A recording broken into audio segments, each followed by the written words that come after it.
Read with me John chapter 6, verses 1 through 15. Sometime after this, Jesus crossed to the far shore of the Sea of Galilee, that is, the Sea of Tiberias. And a great crowd of people followed him because they saw the signs he had performed by healing the sick. Then Jesus went up on a mountainside and sat down with his disciples. The Jewish Passover festival was near. When Jesus looked up and saw a great crowd coming toward him, he said to Philip, "Where shall we buy bread for these people to eat?" He asked this only to test him, for he had already had in mind what he was going to do. Philip answered him, "It would take more than half a year's wages to buy enough bread for each one to have a bite." Another of his disciples, Andrew, Simon Peter's brother, spoke up, "Here is a boy with 5 small barley leaves and 2 small fish. But how far will they go among so many?" Jesus said, "Have the people sit down." There was plenty of grass in that place, and they sat down. About 5,000 men were there. Jesus then took the loaves, gave thanks, and distributed to those who were seated as much as they wanted. He did the same with the fish.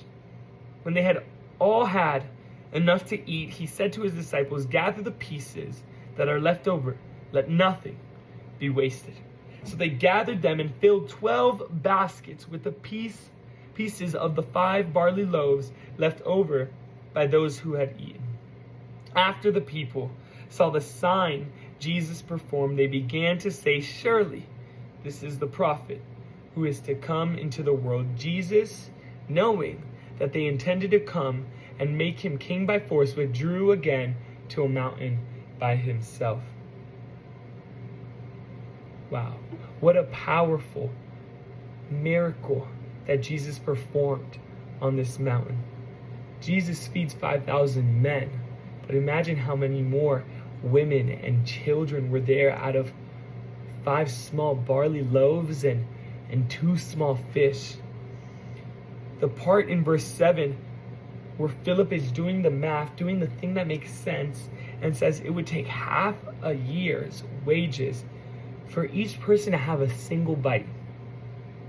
But as we later read on in verse 11, Jesus then took the loaves, gave thanks, and distributed to those who were seated. And this part's important, as much as they wanted. Jesus provides for you. It may seem like you only have enough for a bite, but with Jesus, through him, you can have as much as you need. And so rely on him because he will deliver.